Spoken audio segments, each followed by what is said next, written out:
The federal plan for privacy and security requires that organizations have some strategy in place to prevent unauthorized access or inappropriate access to protected health information.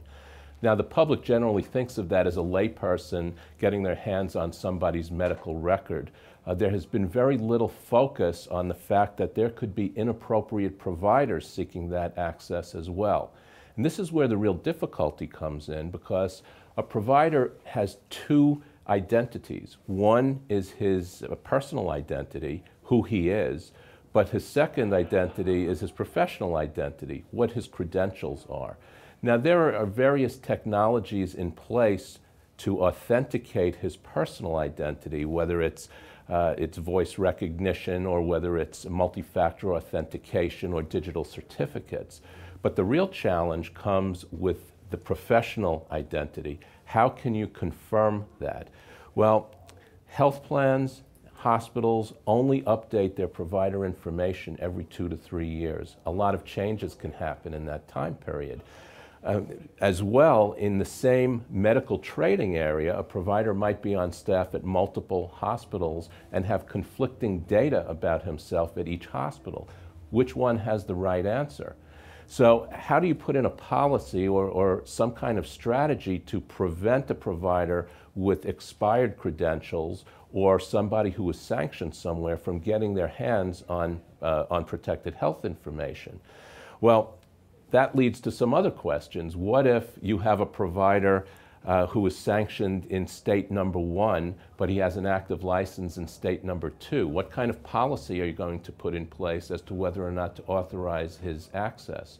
Or suppose the provider has a sanction in another state, but the state through which he's seeking access, he's not sanctioned. So these are all policy questions that have to be taken into account, and you can't take them into account unless you have the most up-to-date credentialing information about the provider.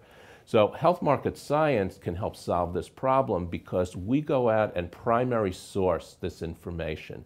What that means is a primary source is an entity that issues the definitive identifier or piece of data about a provider. It is a conclusive piece of data that cannot be disputed.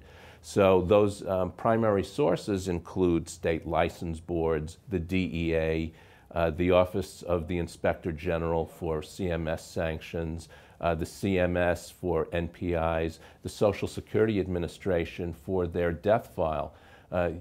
One would think that there would be some kind of communication between Social Security and the state license boards, but the truth of the matter is, if a provider passes away, unless his family or his attorney or his estate notifies the state license board, they have no way of knowing that he died.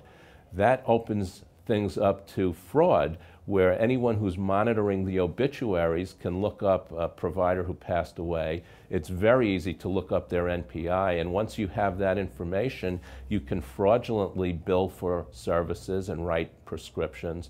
So a company like Health Market Science, by going straight out to those primary sources, aggregates it from 1,700 primary sources so that we can create the golden record, the source of truth. And that's what a health information exchange needs to avoid that inappropriate access.